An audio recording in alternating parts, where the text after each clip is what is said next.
about...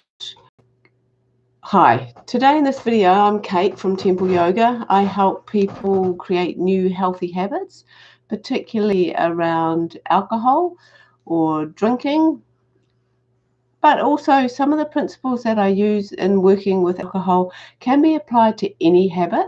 So what I want to talk to you in this short video is about replacing like for like.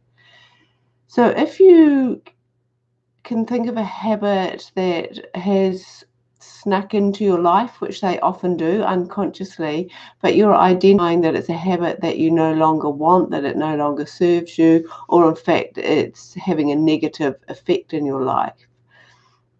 One of the ways to look about changing that habit is this idea of replacing like for like.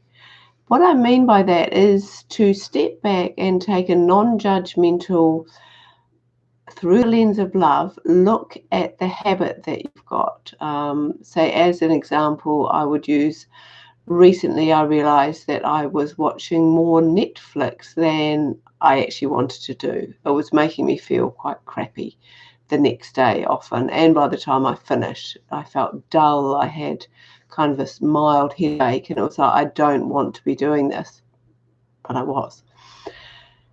So when I knew that I needed to change that habit, the first thing I did was take this like for like assessment. So I looked at what was watching Netflix in the evening, what was it doing for me? What was that habit offering me? And I came up with things like it was offering me some sense of reward.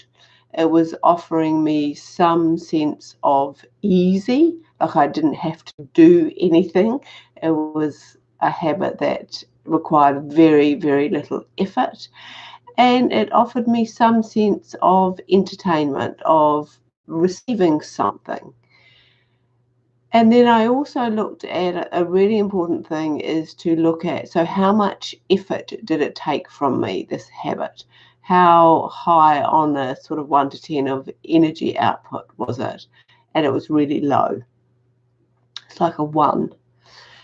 And that's really important because I needed, if I want to replace that habit in a sustainable, realistic way, if I put a habit in there that requires like 10 out of 10 for me on the energy scale, like say, okay, I'm not going to watch Netflix anymore, I'm going to take up jogging, which takes 10 out of 10 for me. It's not realistic. It's actually not going to happen. One of the reasons I'm choosing to do that habit at that time is because I'm tired. I haven't got much energy left by the end of the day.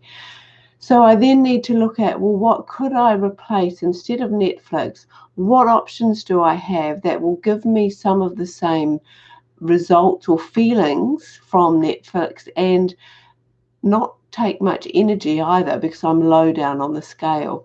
So a few of the things I came up with were things like reading, journaling. I love Vedic chanting, and that's an easy thing for me to do. It doesn't take much energy. Drawing, having a luxurious bath, and even entertaining the idea that it might actually be time to go to bed. You know, if I've only got a 1 left in my energy bank, maybe it's time to go to bed. So when we look at habits in that way, it is easier to make changes that are sustainable, and we're still getting what we need. We do these habits for a reason. There's something in all our habits. There's some benefit that we derive from doing them, even when there's also a cost often. So hopefully that's helpful for you, helping people make positive changes to their habits in a realistic, human kind of way. Thanks for listening.